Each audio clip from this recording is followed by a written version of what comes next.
Hello friends, welcome back சித்தர்வாக்சான நண்பர்களே. இன்றைக்கி இந்த வீடியோவில் மிக மிக முக்கியமான எச்சரிக்கையான ஒரு ஜோதிட விஷயத்தை தான் இப்போ இந்த வீடியோவில் அதிரடியாக பார்க்க போகிறோம். என்ன ஜோதிட விஷயம் அப்படிங்கிறத பார்க்குறதுக்கு முன்னாடி எதை பற்றிய ஜோதிட விஷயம் அப்படிங்கிறத சொல்கிறேன், நோட் பண்ணிக்கோங்க. தை பிறந்தால் வழி பிறக்கும் அப்படிங்கிற பழமொழிக்கேற்ப தை மாதமானது ஸ்டார்ட் ஆயிடுச்சு. இந்த மாதத்தில் உருவாகக்கூடிய கிரக நிலைகள், கிரக மாற்றங்களோட அடிப்படையில் ஒவ்வொரு ராசிக்காரங்களுக்கும் தலையெழுத்து மாறும். அப்படி மாறக்கூடிய தலையெழுத்தை அந்தந்த ராசிக்காரங்க தெரிஞ்சு பலனடையணுங்கிறதுனால ஒவ்வொரு ராசிக்காரங்களுக்கும் என்ன தலையெழுத்து மாறும் அப்படிங்கிறத ஷேர் பண்ணிட்டு இருக்கேன். அதில் இன்னைக்கு இந்த வீடியோவில் சிம்ம ராசிக்காரங்களுக்கு ஷேர் பண்ண போகிறேன்.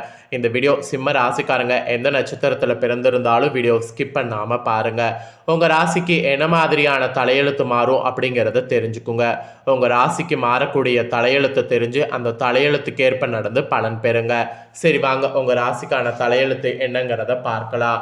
அதுக்கு முன்னாடி தை மாதத்துடைய சிறப்புகள்னு இருக்குது. அந்த தை மாதத்துடைய சிறப்புகள் உங்களுக்கு ஷேர் பண்ணுறேன். இந்த தை மாதத்துக்கு மட்டும் தனி சிறப்பு இருக்குது. அந்த தை மாதத்துடைய தனி சிறப்பை முதல்ல தெரிஞ்சுக்குங்க. தை மாதம் என்பது சக்தி வாய்ந்ததாக சொல்லப்படுது. இதனை மகர மாதம் என்றும் அழைக்கப்படும். மகரத்திற்குள் சூரியன் நுழைவதே மகர மாதம் என்று அழைக்கப்படும். ஆக்சுவலி ஜோதிடத்தில் பார்க்கும்போது பூமியை இரண்டாக பிரிப்பது போல் ஆகாயத்தை இரண்டாக பிரிப்பாங்க. அதில் ஒன்று சூரியன் பகுதி, இன்னொன்று சந்திர பகுதி.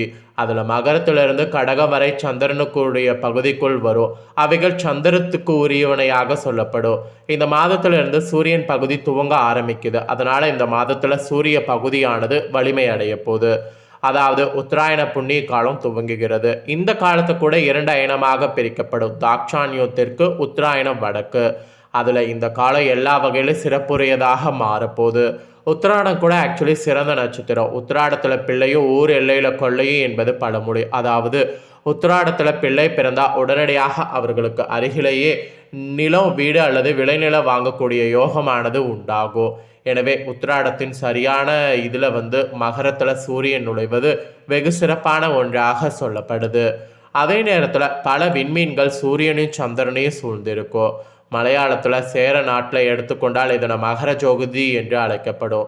ஆனால் விளக்கை ஏற்றி ஜோதி என்று காண்பித்து ஒரு அடையாளமாக இருக்கும். ஆனால் இயற்கையாக இருப்பதை அறிவிப்பதற்காகவே இவ்வாறு செய்யப்பட்டுருக்கு. மகர மாதத்திற்குள் உத்தராயண புண்ணிய காலம் துவங்கக்கூடிய முதல் நாள் தான் தைப்பொங்கல். சூரியனுக்கும் ஒரு இயற்கை இருக்கு. அது தன்னைத்தானே சுற்றி கொள்ளும். ஆன்மீகத்தில் சிவனுக்கு இணையாக சூரியனை ஒப்பிடுவாங்க. ஏன்னா சிவன் தனக்குத்தானே கட்டுப்பாடுகள் வைத்துக் கொள்வார். அவருக்கு மேலே யாரும் கிடையாது. அதே போலதான் சூரியனும் எதையும் சுற்ற மாட்டார். அவரை தான் சுற்றிக்குவார். மற்ற கோள்கள் தான் சூரியனை சுற்றும். எனவே இவ்வளவு சிறப்பு பெற்ற தையே தமிழர்களுடைய முதல் மாதமாக சங்க காலங்களில் இருந்திருக்கலாம் என்ற அளவுக்கு சொல்லப்படுது. சித்திரை பிறந்தால் வழிபிறக்கு போன்ற ஏதாவது பழமொழி உண்டா? இல்லையே. ஆனால் தை பிறந்தால் வழிபிறக்கு என்பது தான் பழமொழி. எல்லாமே தையில தான் துவங்கும். தை பிறக்கட்டும் ஜாதகத்தை எடுக்கலாம் என்று சொல்வாங்க. தை மாதத்தில் தான் திருமணம்லாம் நிச்சயம் செய்வாங்க. வேளாண் துறையில் கூட தை தான் முதல் மாதம். அப்புறம் நெல், சோளம் எல்லாமே மார்கழியில் அறுவடை முடிந்து தை முதல் நாளில் புதிய நெல் புதுப்பானை வைத்து கொண்டாடப்படுவது வழக்கம். இது எல்லாமே தை பொங்கலுடைய சிறப்புகள். பங்குனி மாதத்தில் எந்த அறுவடையும் செய்வதில்லை. ஆனால் மாற்று பெயர்கள் வேண்டுமானால் செய்யப்படலாம். மேக்சிமம் தையில தான் எல்லா அறுவடைகளும் முடிந்து அடுத்த காலத்தை தூங்குவதற்கு உகந்த மாதமாகவும் விளங்குகிறது. அது மட்டும் இல்லாமல் ராஜராஜ சோழன் காலத்தில் அந்த மாதத்தில் தான் பல பரிகாரங்களை தையில செய்திருப்பதாக குறிப்பிடப்பட்டிருக்கு. பல நல்ல திட்டங்கள் இந்த மாதத்தில் தான் துவங்கப்பட்டிருக்கு. நெற்களஞ்சியத்திலிருந்து பழைய நெல்களை கொடுத்துவிட்டு அல்லது விற்றுவிட்டு புதிய நெல்களை கொள்முதல் செய்வது இந்த மாதத்தில் தான். நெற்களஞ்சியத்தில் இருக்கக்கூடிய தானங்களை மக்களுக்கு தர்மம் செய்வதும் இந்த மாதத்தில் தான். தான தர்மங்கள் செய்வதற்கு உகந்ததாக தை மாதமானது விளங்குகிறது. இதையெல்லாம் அடிப்படையாக வைத்து பார்த்தா தமிழர்களுடைய புத்தாண்டு தை என்று சொல்கிற அளவுக்கு இருக்குது. தட்வெப்ப நிலையில் பார்த்தாலும் தை மாதம் சிறந்த மாதம். குளிரும் இருக்கும், வெயிலும் இருக்கும். எதுவும் கடுமையாக இருக்காது. ஆகவே வெகு சிறப்பானதாக இருப்பது தை மாதம்தான். சூரியனுடைய உத்தராயண பணம் துவங்கக்கூடிய அந்த முதல் நாள் தமிழருடைய திருநாள் ஆகும். மேலும் இந்த தை மாதத்தில் திருமணம் செய்கிறது, புதுமண புகுறது, புது வேலையில் சேர்வது, புதிய நிறுவனம் தொடங்குறது, இந்த மாதிரி எதை செய்தாலும் அதில் வெற்றியானது கிடைக்கும். நீண்ட காலம் நிலைக்கவும் செய்யும். சூரியனை வணங்கக்கூடிய நாளாகவும் தைப்பொங்கல் விளங்குது. புது அரிசி, கைக்குத்தல் அரிசி கலைந்த பானையில் வைத்து சூரியனுக்கு நேரே வைத்து பொங்கல் பொங்குறது தான் சிறப்பு. தை மாதத்தில் சூரிய பொங்கல் இருக்கும், மறுநாள் மாட்டுப் பொங்கல், 3வது நாள் காணும் பொங்கல். இதெல்லாம் வள்ளுவனோடு சேர்த்து வழிபாடு செய்கிறது. சித்திரையில் இது போன்று தமிழர்கள் சார்ந்த எந்த விழாவும் இல்லை, வள்ளுவனையும் கொண்டாடுவதில்லை. அதனால் தை மாதம் ஒரு சிறந்த மாதமாக நமக்கு விளங்குகிறது.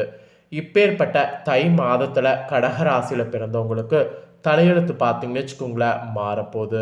அது என்ன மாதிரி தலையெழுத்து மாறும், அந்த தலையெழுத்துக்கு நீங்கள் எப்படி இருக்கணும் அப்படிங்கிறது தான் உங்களுக்கு இந்த வீடியோவில் சொல்ல போகிறேன். ஸோ சாரி, கடகராசின்னு சொல்லிட்டேன். கடகராசியில் சிம்ம ராசிக்காரங்களுக்கு தான் சொல்ல போகிறேன். ஸோ சிம்ம ராசிக்காரங்க உங்கள் ராசிக்கு என்ன தையில் பலன் கிடைக்குங்கிறத தெரிஞ்சுக்குங்க.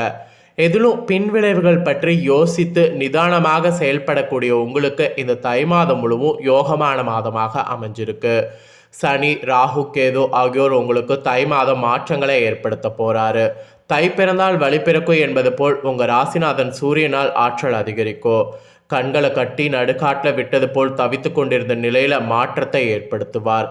வாழ்க்கைக்குரிய தேவைகளை உங்களுக்கு அடைய வைப்பார். உடல்நிலையிலையும் சரி மனநிலையிலையும் சரி இருந்த சங்கடம் பிரச்சனை எல்லாமே விலகும். தொழிலில் ஏற்பட்ட போட்டியில் இருந்த இடம் தெரியாமல் மறையும். இழுப்பறியாக இருந்த வழக்கு உங்களுக்கு சாதகமாக மாறும். அது மட்டும் இல்லாமல் உத்தியோகத்தில் இருக்கக்கூடிய உங்களுக்கு எதிர்பார்த்த இடமாற்றம், பதவி உயர்வு இதெல்லாம் கிடைக்கும். தடைப்பட்ட வேலையெல்லாம் உங்களுக்கு நடக்கும். இழுப்பறியாக இருந்த வழக்கு முடிவிற்கு வரும். திறமைகள் வெளிப்படக்கூடிய மாதமாக அமையும். புதனுடைய சஞ்சாரம் சாதகமாக இருக்கிறதுனால புதிய சொத்து சேரும். கலைஞர் நிலையில் முன்னேற்றம் ஏற்படும். குடும்பத்திலும் பணவரவிலும் இருந்த சங்கடங்கள் விலகும். எல்லாத்துக்கும் மேலே எதிர்பார்த்த வரவு வரும். அரசு வழியில் தடைப்பட்ட வேலை ஒவ்வொன்றாக நடைபெற ஆரம்பிக்கும். எல்லாவற்றிலும் நிதானமாக செயல்படுவதால் விருப்பம் உங்களுக்கு பூர்த்தியாகும். உழைப்பாளர் நிலை உயரும். மாணவர் ஆசிரியர் ஆலோசனை ஏற்பது நல்லது. விவசாயிகள் கூட எச்சரிக்கையாக செயல்படணும், அப்போதான் உங்களுக்கு நல்லது நடக்கும். சமூகத்தில் கூட உங்களுக்கு நற்பெயர் பெற்று வருவது இந்த தை மாதம் கண்டிப்பாக இருக்கும். ஒரு வகையில் இது முன்னேற்றமான மாதம் என்று சொல்லலாம். கடந்த மாதத்தில் ஏற்பட்ட நெருக்கடியெல்லாம் விலக ஆரம்பிக்கும். இந்த டைம் முற்பகுதியில் சுக்கிரனுடைய சஞ்சாரம் உங்களுக்கு சில சங்கடங்களை ஏற்படுத்தும். ஆனால் எதிர்ப்பாளினரால் பிரச்சனைகளுக்கு ஆளாக வேண்டியதாக இருக்கும். அதனால் அவங்கக்கிட்ட உஷாராக இருங்க. உங்களுக்கு அவப்பெயர் உண்டாகலாம். அதனால் முற்பகுதியில் எச்சரிக்கையாக இருக்கிறது அவசியம். இந்த தை மாதத்தில் பிற்பகுதியில் நிறமை மாறும். உங்களுடைய விஷயங்கள் எல்லாமே உங்களுக்கு அப்போ கரெக்டாக இருக்கும். அப்புறம் உங்களை நீங்களே புரிந்து கொள்வீங்க. ராசிநாதன் இந்த தை மாதம் முழுவதும் சாதகமாக சஞ்சாரம் செய்கிறதுனால எந்த சங்கடம் வந்தாலும் அவற்றிலிருந்து வெளிவர உங்களால் முடியும். நீங்கள் நினைத்த வேலைகளை நினைத்தபடி நடத்தி கொள்ளவும் முடியும். குடும்பத்துலேயும் சரி தொழிலையும் சரி நிம்மதி இருக்கும். உத்தியோகம் பார்க்கக்கூடிய இடத்துல கூட ஏற்பட்ட பிரச்சனைகள் விலகும். எதிர்பார்த்த மாற்றம் ஏற்படும்.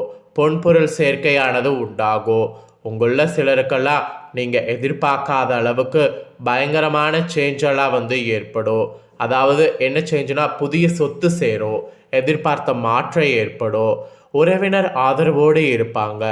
வாழ்க்கை துணையோடு இணக்கம் ஏற்படும். பிள்ளைகள் பற்றிய கவலை வேண்டாம். உடல்நிலையில் எப்பொழுதும் கவனமாக இருக்கிறது நல்லது. ராகுவால் உடலில் இனம் புரியாத பாதிப்பு ஏற்படுவதற்கு வாய்ப்பு இருக்குது. சிறிய அளவில் பாதிப்பு ஏற்பட்டாலும் அதை அப்படியே விட்டு விடாமல் மருத்துவரை சந்தித்து சிகிச்சை எடுத்துக்கொள்வது இந்த டைம் நல்லது. விவசாயிகளுக்கெல்லாம் நான் ஃபஸ்ட்டே சொன்னது போல் சூப்பராக இருக்க போகுது. இருந்தாலும் ஒரு வகையில் கவனமாகவும் இருக்கணும். மாணவர்கள் உங்களுக்கு கல்வியில் மீது இன்ட்ரெஸ்டோடு இருக்கணும். அப்போ தான் நீங்கள் நினச்ச மதிப்பெண்களை பெற முடியும். அரசியல் இருக்கிறவங்களுக்கும் உழைப்பாளர்களுக்கும் நிலையானது உயரும். மொத்தத்தில் இந்த டைம் பார்த்தீங்கன்னு வச்சுக்கோங்களேன் ஒரு அதிர்ஷ்டகரமானதாக அமைஞ்சிருக்கு. கிரகநிலைகள் கிரக மாற்றங்களால் சிம்மராசியில் பிறந்தவங்களுக்கு தை பிறந்தால் இப்படி தான் வழி பிறக்கும் என்று உங்களுக்கான பலனானது குறிப்பிடப்பட்டதை தெளிவாக இந்த வீடியோவில் உங்களுக்கு ஷேர் பண்ணிட்டேன். ஷேர் பண்ணதை தெரிஞ்சிருப்பீங்க. ஸோ தெரிஞ்சதுக்கேற்ப நடந்து பலன் பெறுங்க. ஸோ இந்த தாள்களை நீங்கள் பார்த்து பயனடைஞ்சது போல் உங்கள் ஃப்ரெண்ட்ஸ் ஃபேமிலியில் இருக்கிறவங்களும் பார்த்து பலனடையணும்னு நினச்சிங்கன்னா வீடியோ லைக் பண்ணி ஷேர் பண்ணுங்கள். ஏன்னா இந்த வீடியோவை உங்கள் ஃப்ரெண்ட்ஸ் ஃபேமிலியில் இருக்கிறவங்களும் பார்க்கணும். அப்போ தான் அவங்களோட ராசி சிம்ம ராசியாக இருந்ததுன்னா இந்த தாள்களை தெரிஞ்சு உங்களை போல் அவங்களும் நடந்து பயனடைவாங்க. ஸோ கண்டிப்பாக வீடியோ லைக் பண்ணி ஷேர் பண்ணுங்கள். உங்கள் ஃப்ரெண்ட்ஸ் ஃபேமிலி இருக்கவங்களும் சிம்ம ராசிக்காரங்களாக இருந்தாங்கன்னா இதை பார்த்து பயனடையட்டும். மேலும் இதே போல் புதிய அப்டேட்டான நிறைய வீடியோ நம்ம சேனலில் போடப்படும். அதை எல்லாத்தையுமே உடனுக்குடனே தெரிந்து கொள்ள மறக்காமல் நம்ம சேனலை சப்ஸ்கிரைப் பண்ணுங்கள். கூட பெல் பண்ண ப்ரெஸ் பண்ணுங்கள். அதை பண்ணிட்டீங்கன்னா இனி நான் போகிற மற்ற அப்டேட்டான எல்லா வீடியோஸும் உடனுக்குடனே தெரிந்து கொள்ளலாம். அதுவும் நோட்டிஃபிகேஷன் வந்து உடனுக்குடனே தெரிந்து கொள்ளலாம். ஸோ மறக்காமல் சப்ஸ்கிரைப் பண்ணி பெல் பண்ண ப்ரெஸ் பண்ணுங்கள். நெக்ஸ்ட்டு இதே போல் சுவாரஸ்யமாக வேறொரு வீடியோவில் வந்து உங்களை சந்திக்கிறேன்.